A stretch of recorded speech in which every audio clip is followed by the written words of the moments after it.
Tere, head vaatajad, tagasi vaatama saadet Raudsaare dialoogid.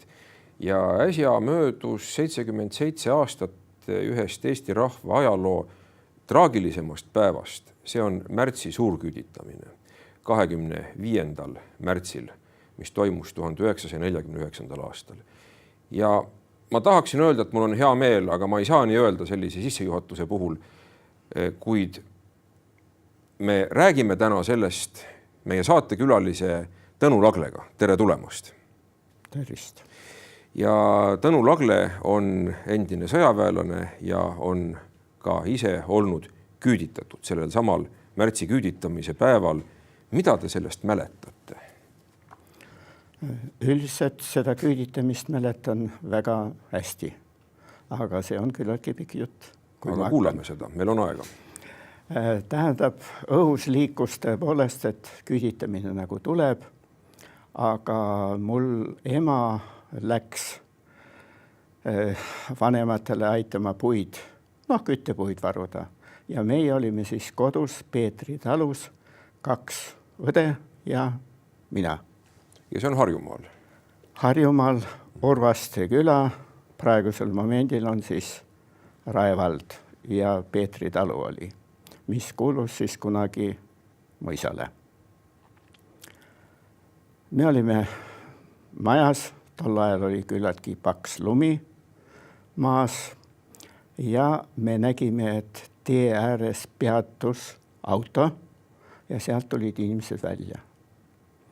Me panime ukse lukku, peitsime ennast kõik ära, kes kuhu ja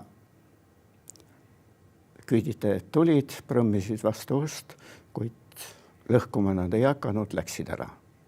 Peale selle siis õed panid mind siis kasukasse kelgu peale ja me läksime kodunt minema. Kuhu? See oli ju talv ikkagi otsapidi. Talv oli ja kuidas nad läksid, tegelikult me ööbisime meie heinaküünis, mis oli umbes arvatavasti 2-3 kilomeetri vahelt see küün oli ja läksime sinna ja olime öö seal. Ja hommikul siis, kui ärkasime, külm ja kõik niisugused asjad, läksime siis vanaema juurde.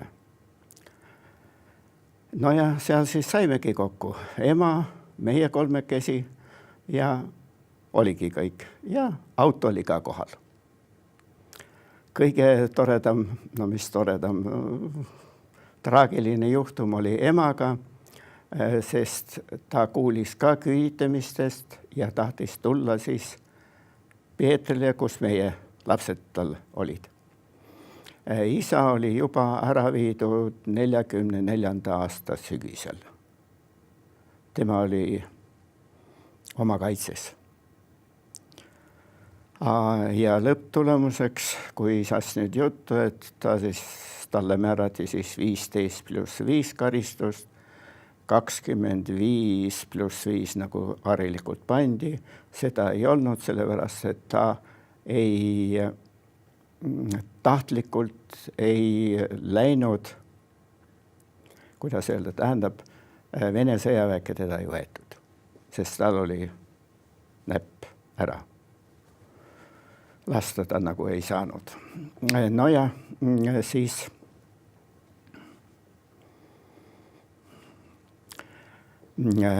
saime siis seal kokku. Emaga juhtus siis niisugune asi, et ta pidi nagu tulema, pime oli juba, ei olnud niimoodi, lõpetati puude tegemine ära ja siis ta tahtis koju tulla.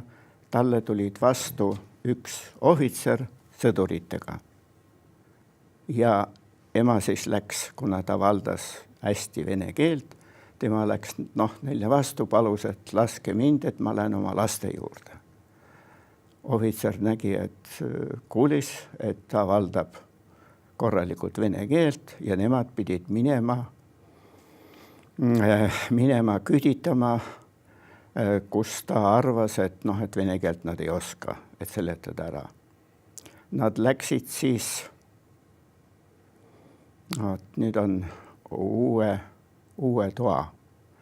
tallu ja sealt siis küüditati ära ja ema oli siis tõlgiks. Kuna autot sinna ei tulnud, auto pidi nagu õhtul tulema, aga ta ei tulnud, siis ema ei lastud ka ära. Ta jäi hommikuni sinna, kuni küüditajate auto tuli. Ja no siis oligi, me saime siis Varblasel, kus ma praegusel momendil elan, me saime siis kokku seal ja vanaema siis hakkas pakkima. Vanaema talus praegu. Jah, Varblasel. Ja siis ta hakkas pakkima, vanaema hakkas pakkima. Jah, sellepärast, et meile anti pool tundi aega. Ja vanaisa siis käis Peetril, kus oli meie, kus me elasime. Ja eks tema oli ka hirmunud ja kõike niisugust asja, mida ta tõi meile, tõi kõigile ühe padja. Nii et muuta nagu, ei osanud lihtsalt võtta. Vanaema siis pakkis, enne seda oli ta teinud leiba, pakkis need leivad siis meile kaasa, sest me olime lihtsalt, ilma igasuguse proviandita. No ja siis autosse ja viidi siis meid Peningi vallamajja. Seal olime siis veel ühe päeva ja järgmiselt see on siis 25, 26 olime Heinaküünis, 27 oli Peningi vallamajas ja 28 viidi meid siis rongi peale. Rongid peatusid ka, need küüditajate rongid seal, kus olid suuremad jaamad, et nad seisid lihtsalt. Siis Raasikul ilmselt? Raasik oli väike jaam, seal ei olnud. Kus teid viidi rongi peale? Kehras, jah. Neil olid tagavara teed nii-öelda ja siis sealt meid viidigi. Et ešelon seisis seal? Jah. Ja me läksime siis, nagu nad teised, kes olid vanemad seal, ütlesid, et viimase rongiga. Mida teile öeldi? Kas keegi midagi seletas, mis toimub või kuhu teid viiakse? Tähendab, ema oli seal rongi peal, oli, ema kohta peab ütlema seda, et ta oli küllaltki aktiivne inimene. Tal oli keskharidus, valdas täielikult vene keelt ja tal olid dokumendid kaasas, mis näitasid seda, et ta vend sakslaste ajal hukati. Ja see, kellele ta näitas, siis see ütles, et teid ei tohiks siin olla. No ja see oli siis kõik. Ta veel olevat, nii-öelda meil oli seal siis kirikuõpetaja, ütleme, ja temalt taheti siis piibel ära võtta ja siis ta püüdis sellele ohvitserile seal selgitada, et see on hädavajalik ja siis jäeti talle alles. See oli siis Betlem. Ta oli pärast seda, kui ta sai vabaks, ta oli siis Raasikul Harju-Jaani kiriku köster. Muide, Harju-Jaani kirikust nii palju, et see on ka minu kodukirik. Aga ma olen ise mõelnud, inimesed olid ju šokiseisus sel hetkel, et mida sa võtad kaasa, kui sul on pool tundi. Kirikupete võttis kaasa piibli, vanaema andis teile kaasa leiba, vanaisa tõi mõned padjad, mis kindlasti olid väga olulised asjad hiljem. Need kulusid ära, sest te läksite ju koha kuhugi, ma ruttan natukene ette, nii palju kui ma olen küüditatute memuaare lugenud, kus neid ei oodanud ja õieti mitte miski. Seal ei olnud mitte midagi, kellel oli kas või lusikas kaasas. Ta oli juba, eduseisus selle poolest. Selle Safoosi kohta peab ütlema nii palju, et kui me jõudsime kohale, siis olime seal rahvamajas. Aga neil oli ettevalmistused tehtud. Nii et vastavad toad, korterid nii-öelda olid, baraki tüüpi nagu on, et pikk koridor ja siis on korterid ja seal olid nii-öelda lavatsid laudadest kokku löödud ja lauad olemas. Nii et teid ei visatud kusagile loodusesse, nagu mõnedega juhtus, et tehke endale muldonnid ja elage seal. Jah, Savhoosides ei olnud, seal nagu oli rohkem see korda, aga ma olen teiste käest kuulnud, et kui nad kolhoosis olid, siis olid küll. Aga meie aasta möödudes, peaaegu suvel, läksime ise Muldonni.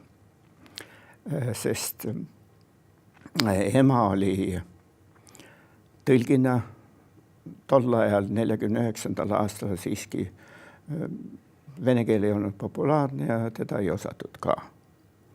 Aga ema mul sündis 1902 ja siis ta käis tsaari ajal koolis. venestamise ajal tema oli koolis. Tal küll ei olnud võimalust minna kuskile erakoolidesse nagu, tema käis siis Vene riigi koolis. Aga sõit sinna Krasnojarski kraisse Kehrast, ma oletan, võis võtta ligi nädal. Minu meelest olime teel peaaegu 2 nädalat. Isegi 2 nädalat. Jah. Siis see rong sõitis aeglaselt ja peatus. Jah, ta laskis nagu teised rongid, kellel oli kiirem, laskis mööda ja siis meile vahepeal, ma nüüd täpselt ei mäleta, aga meil olid vanemad õed ka, kes ütlesid, et meile anti vist teisel päeval suppi isegi. Nii et rong peatus, anti siis suppi ja siis nagu jaamades ikka oli võimalik võtta tulist vett. Aga inimesi hoiti ikkagi kuidagi vagunites, ega need ei lastud seal vabalt ringi käia? No vee järele ikkagi lasti, aga valve oli kogu aeg olemas ja siis lasti 1-2 kaupa nii-öelda. Meie vagunis nad pärast siis lugesid kokku, oli oma 50 inimest koos lastega. Mis tüüpi vagun see oli? No see oli, nagu öeldakse, loomavagun. Et seal mingeid istmeid ei olnud, mingeid mugavusi narid olid. Narid siiski narid olid, jah. Olid siis 3-kordsed narid. Aga kas 50 inimesele, selles ma kahtlen? No väga võimalik, aga meie perekonnale anti, me olime nagu teisel korrusel. Nii et üks oli veel kõrgemal. Aga jah, nad ikkagi seal noored organiseerisid seda, et osa oli siiski, kellel oli võimalik kodunt kaasa võtta midagi, et nii et ämbrid, laudlinnad ja tegid siis ikkagi nii-öelda kempsu valmis ja siis, aga häda tuli teha sinna ämbrisse. Jah. Ja mis sellega sai, visati kuskilt sõidu pealt välja lihtsalt? Vist jah. Sisu? Küllap vist.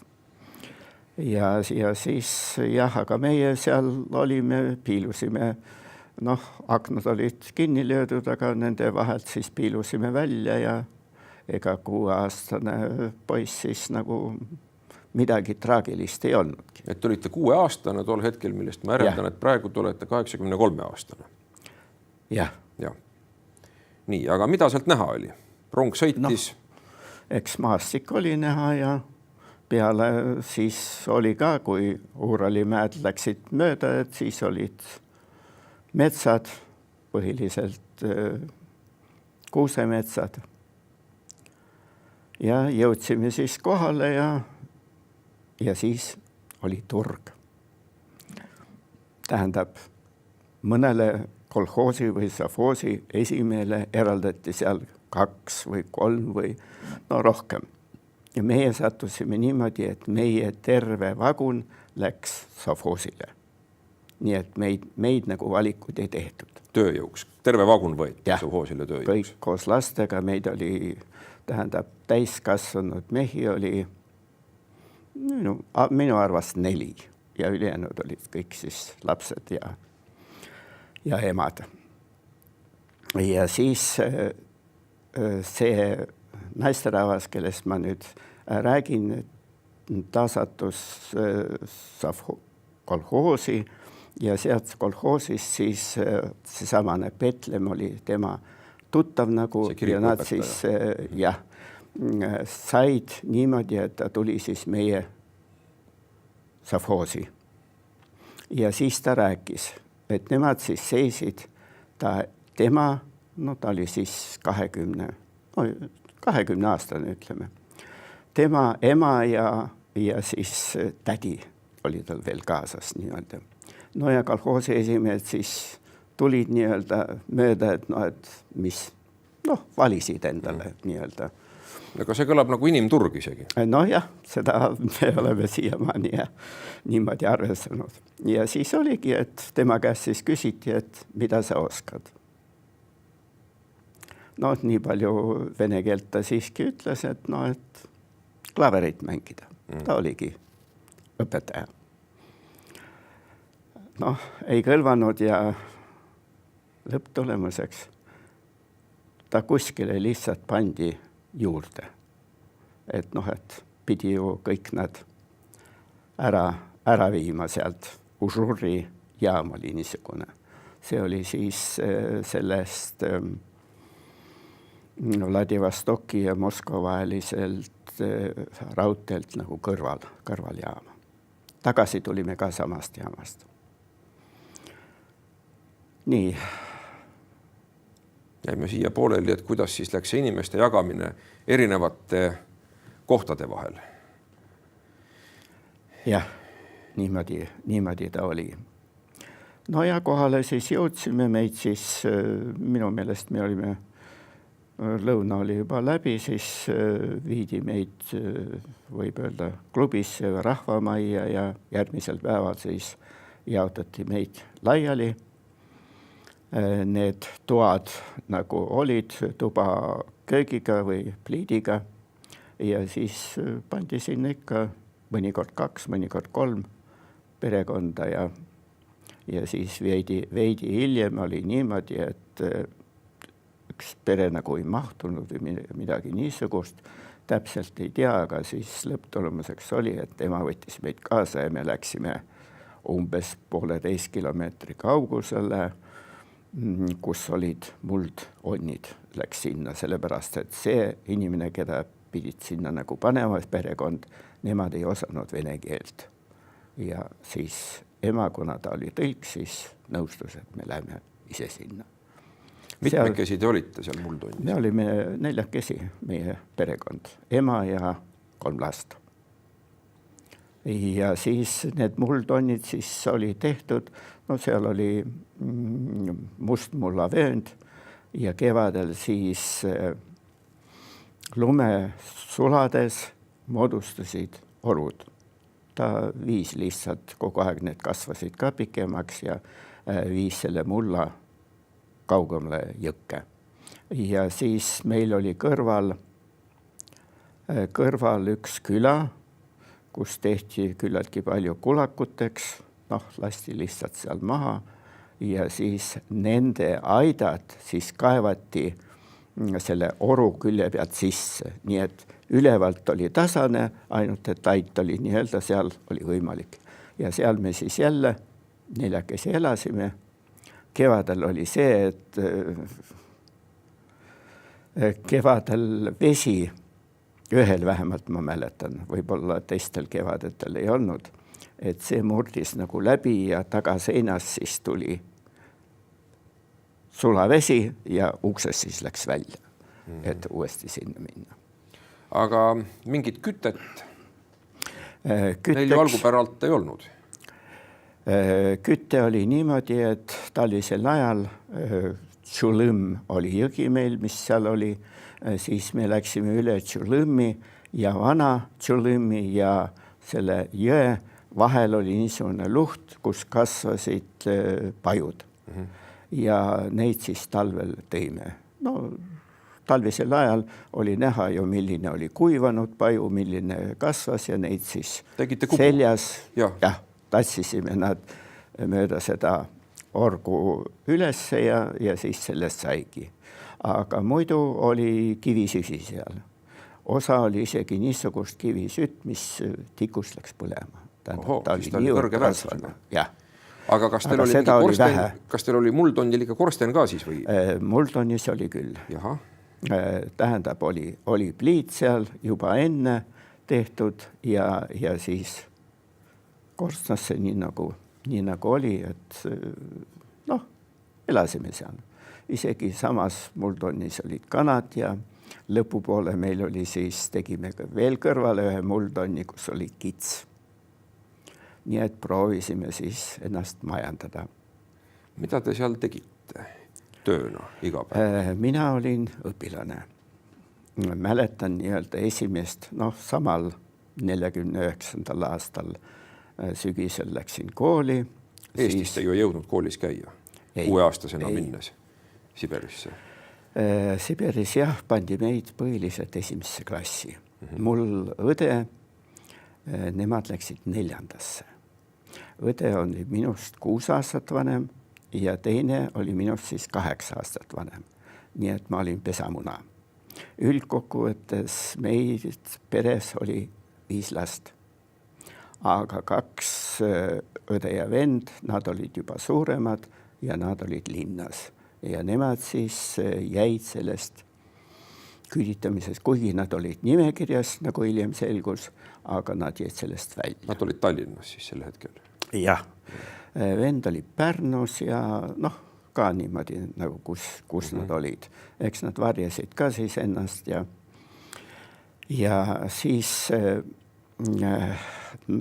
6 aastat vanem õde, tema oli ka siis õpilane ja vanem õde, tema siis läks kohe tööle. Mis mulle oli kõige see, mida ta hiljem ka rääkis, et esimesest palgast tal arvestati maha ka lastetusmaks. Tähendab, ta oli siis 6, see 12, ta oli 14. See on natuke varane aeg lastetusmaksu. Jah, aga seal niimoodi see Siberi asi käis. No, hiljem küll see nagu võeti maha, enam ei olnud, aga esimesest palgast oli jah, et võeti tal maha. Aga nüüd sinna kooli minna, see käis ju kõik ikkagi vene keeles, täiesti teine keskkond, täiesti uudne olukord. Uudne olukord oli see, et mina õppisin selgeks 2 sõna, tõstsin käe, nagu algus oli üles, küsiti, et mis on, mina ütlesin nadvor. Ja siis mind lasti välja. Ma siis jalutasin ümber selle koolimaja ja läksin jälle. Aga jah, saime ikkagi selgeks. 1., 2., 3. klass meid lihtsalt viidi edasi. Seal eksamidega, 4. klassis minu meelest või oli see 5. oli eksamid juba. Aga siis juba me valdasime vene keelt. No selle tõttu võib arvata, et vene keel on teil kõrgtasemel suus, aga samas, mis on ju hämmastav, et teie eesti keel on jäänud väga heaks. Eks ma olen veidi õppinud ja kui vene keelest rääkida, mina käisin siis 7. keskkoolis, kui tagasi tulime. Ja Eestis. Seal siis, Hariduse tänaval oli ja seal siis vene keele õpetaja pani mulle vene keeles 3. Miks siis nii? Ei sobinud. Dialekt ei sobinud? Ma olin küüditatud. Selle poolest. Poliitilistel põhjustel? Jah, ma usun küll. Sellepärast, et ma ju siin õppisin näiteks kaugõppe keskkoolis. Olin siis, ma tegin lihtsalt ühe korraga selle 10. klassi vene keele läbi mulle pandi, siis ilusasti 5. No kas, muidu ma olen kuulnud, et siberlased olid suhteliselt lahke rahvas, et võeti enam-vähem normaalselt vastu. Kas see vastab tõele? No ma räägin, ei olnud mingit kiusamist sellist? No mina küll ei tundnud. Meid oli seal küll. Jah, me ka üldiselt vene keel oli niimoodi, et vaata, et lõpupoole oli niimoodi 57. aastal me tulime ära, et siis lapsed tahtsid nagu juba rääkida vene keeles. Sellepärast, et igal pool nagu oli. Aga ema püüdis nii palju kui sai, et ikkagi, et eesti keeles oli ja siin ka ma, kui tulin 7. keskkooli, siis ma tulin 1 klassi võrra langesin nagu. 7. klassi asemel ma läksin 6. Siis polnud vigagi. Siis te olite 5 aastat kokku seal Siberis, ma arvutan õigesti. Ei, 49 ja 57. Aha. See teeb peaaegu, et 8 aastat. Nii palju, kui meie arvestus oli, siis meid detsembris juba vabastati. Ema oli küllaltki aktiivne. 57. aasta detsembris. Jah. 56. aasta. 56. aasta. Jah. Ta oli aktiivne, kirjutas neid kirju ja siis me olime esimesed, keda vabastati. Aga kohe detsembris me ei saanud, pidime oma vara natukese ka seal ära müüma või ära andma ja siis me ei saanud ja siis oli ka piletitega oli ja lõpptulemuseks siis Užuris, kus meie raudteejaam, seal olime ka 2-3 päeva. Nojah, te pidite ju pileti vist ostma tagasi tulla. Enam tasuta, et keegi Eestisse ei toonud. Seda mitte. Palju see maksis tollases rahas? Ei mäleta. Kuigi need piletid kuskil peaks isegi alles olema. Aga jah. No aga Stalin suri 53. aastal ja mõned said juba üsna pea peale tema surma hakata tagasi tulema. Teil võttis seal veel natuke aega. Tähendab, kõigepealt said vangid vabaks, nagu öeldakse. Aga need Siberis oli vaja tööjõudu ja mis nad oleks pidanud. Nii et see oli erakordne juhus, et meid juba 56. aasta detsembris tuli kiri, et me võime minna ära. See oli, tähendab, teised said hiljem, said tulema. Aga meil ema pretendeeris selle peale, et ta Saksa ajal isegi ta ema oli nagu vangis istunud ja ta vend siis hukati. Ma tean seda, et probleem oli passirežiimiga tollel ajal, et pidi olema pass, Nõukogude Liidu pass, kui reisida. Kuidas teil sellega oli, kui te hakkasite tagasi tulema Eestisse? Me saime passid. See oli siis venekeelsed ja siin Eestis siis, kellel pass oli, sellel siis nad lihtsalt vahetasid ringi. Kortsutasid ära niimoodi, et leiti, et oleks vaja teine pass. Miks Eestis välja antud pass oli parem? Vähemalt seal oli eesti keeles ka kirjutatud. Vastab tõele. Aga vene keeles see oli siis, sa nagu nägid kohe ära, et ta on Venemaalt tulnud. No ja me tulime siis siia, läksime siis ühe õe juurde. Eevi oli ta nimi, tema juures siis olime ja siis ema jagas meid laiali. Mina läksin siis venna juurde. Temal oli siis korter, köögiga. See vend, kes oli jäänud maha, pääsenud küüditamisest. Korter ja tuba köögiga, see oli ka umbes 12 ruutmeetrit. Aga sinna me mahtusime vend, tema naine, laps ja mina. 12 ruutmeetri peale? Jah. Seal peale voodit suurt ei saanud ollagi? Mul oli see lahti võetav välivoodi ja selle sai siis ööseks lahti tõmmatud ja päevaks siis panime ära ja mina käisin siis koolis, vend töötas kommunaaris tol ajal ja oligi mõnikord õde, kõige noorem Salme, ka seal veel oli mõnel ööl ja mina sain siis niimoodi. Järgmine õde siis Nelli, tema oli siis teise õe juures, selle õe juures, kes ka jäi. Ja ema siis oli Arukülas oma, ütleme, et usuõe juures. Ja Salme, noorem õde, tema oli ka siis seal. Nii et algus oli tehtud, et meil oli kõigil oma koht olemas. Vähemalt lageda taeval me ei jäänud. Kunagi oli raadios väga hea sari, oli kirjutamata memuaare, kus ka inimesed oma mälestustest rääkisid ja kui ma neid kuulasin, mul on meelde jäänud mõned episoodid sellest, et osadel inimestel oli probleeme ka tagasi tulles. Nii nagu me siin rääkisime, et see õpetaja pani halva hinde ja need probleemid olid kahte moodi. Ühed suhtusid sellepärast halvasti, et et te olete ikkagi kulakud, eks ole, et küüditati ära ja sellised Nõukogude võimuvastane element. Aga teine seltskond peeti ka aeg-ajalt venelasteks, kui ei olnud see keeleoskus väga hea. Ja ega siis see niisugune vene viha oli olemas ka ikkagi varjatud moel, et nagu kahtepidi oli traagiline see olukord. Kuidas teiega läks? Meid jaotati laiali ja nagu kooli ma läksin, seal siis ka üldiselt suhtumine oli hea. Meid oli siis, ma ei mäletagi, kui palju seal õpilasi meil oli, aga mäletan, et poisse oli 7. Nii Klassis, et 6. lõpetasime ära ja pärast olime siis 7. lõpetasime ka ära. Ja ma seda, midagi tagakiusamist ei olnud.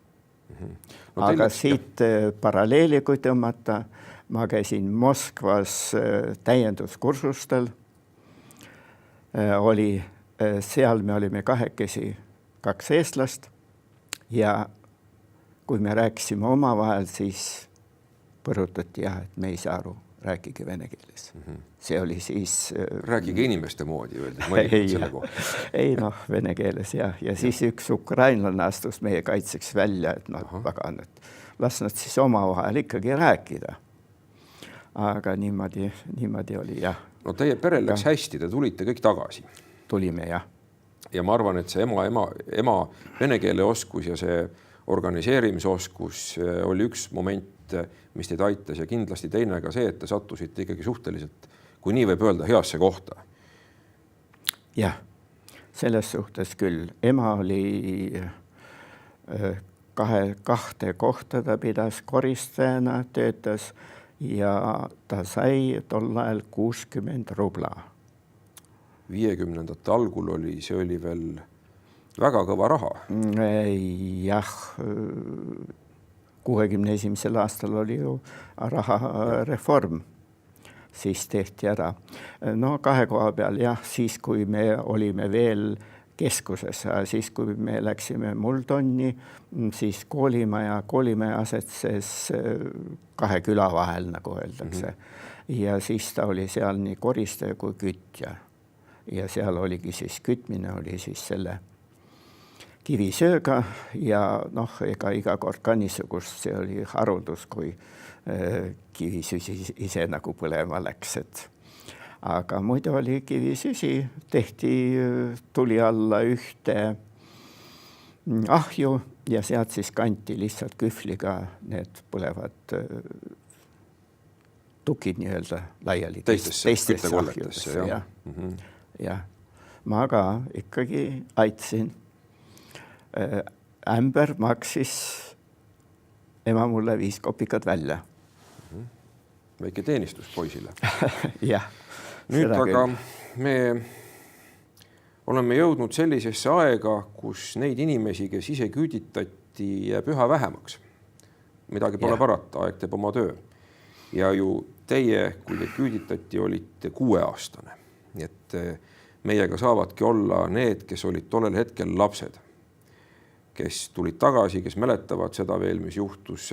On väga oluline, et me mäletaksime ka tulevikus seda meie traagilist ajaloo lehekülge, millest ma ka kirjutasin Postimehes 25. märtsil ühe väikese päeva kommentaari pealkirjaga Peame mäletama märtsi küüditamist. Sest on ikkagi nii, et asjad kipuvad ununema.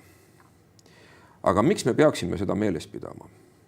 Ma küsin nüüd niisuguse retoorilise küsimuse, et miks me peame mäletama küüditamist? Et seda enam ei saaks korrata. Kuigi praegusel momendil on Ukrainas, me näeme, et ka seal küüditakse. Ja ega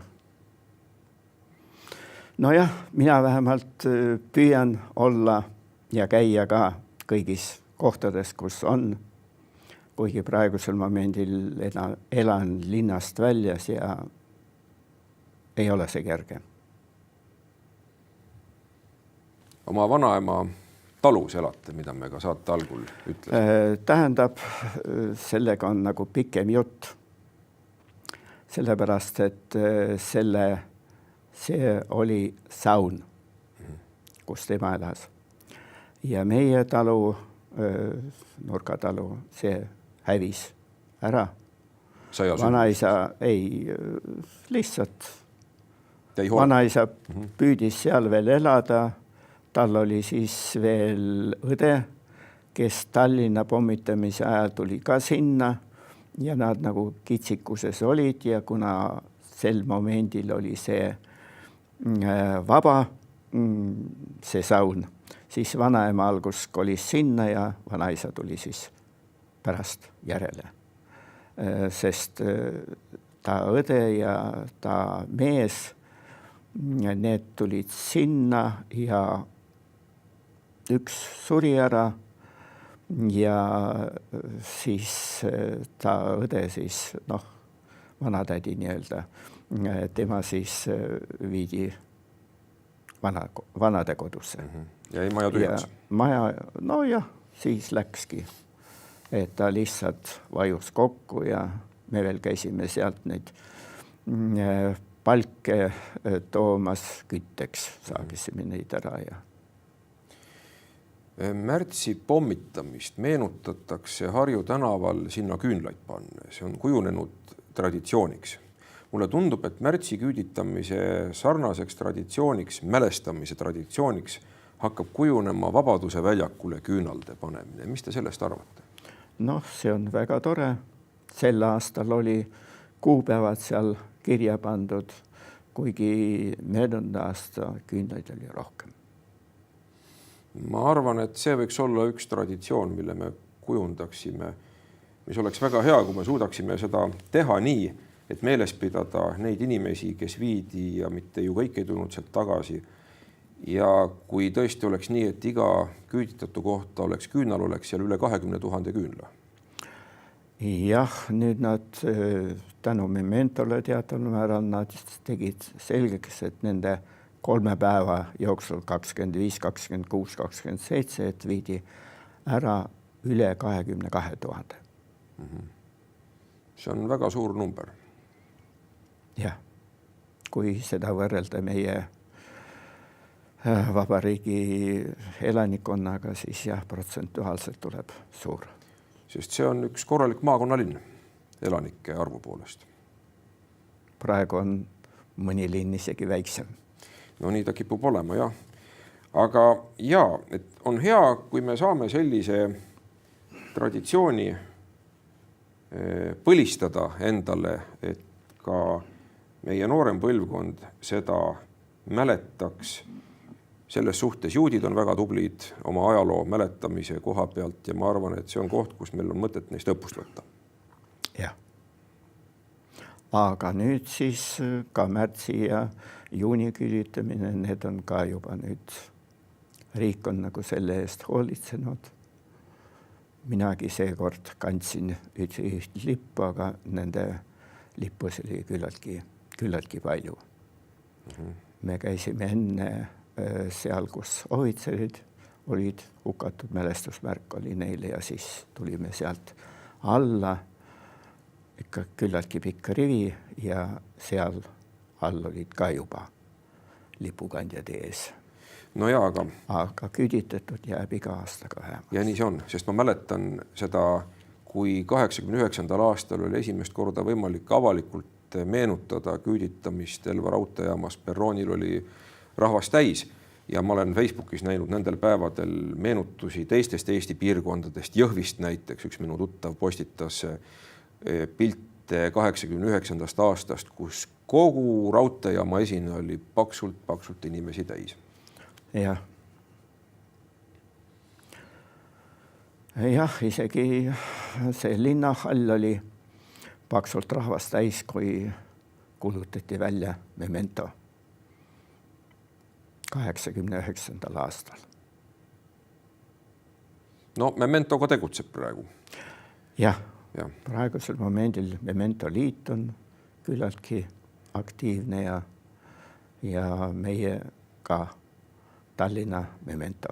Kuigi ma nüüd praegusel momendil elan juba küllaltki kaugel linnast ja ma kõikidest nendest koosolemistest osa ei ole võtnud, aga jõululaupäeva ikkagi tähistame ja teisi on ka, mis me saame koos olla. Nüüd lõpetuseks meie saateaeg hakkab tasapisi läbi saama. Üks mu vanem tuttav ütles, et niisuguse vestluse, sellise saate põhieesmärk peabki olema see, et südamele panna kõigile, et sellised sündmused ei tohi korduda.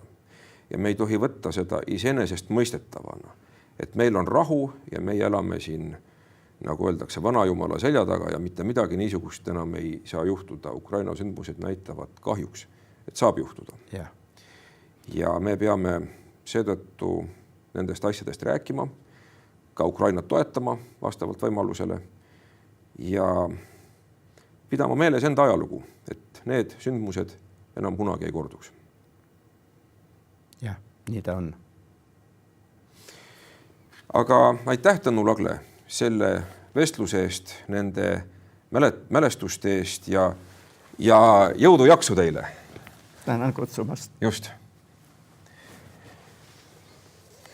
Nõnda siis, selline oli meie tänane Raudsaare dialoogide saade, mitte ju kõige rõõmsam meenutus, aga tunnistus selle kohta, et me oleme visad ja saame hakkama. Ka rasketes olukordades tuleme tagasi, jääme ellu ja elame edasi, mis on väga tähtis. Kuid meie, kes me elame siin tänapäeval hoopiski paremates ja mõnusamates oludes, ei tohi mitte neid aegu unustada, mõeldes Eesti tulevikule ja mõeldes enda lastele. Olge terved, kõike head teile!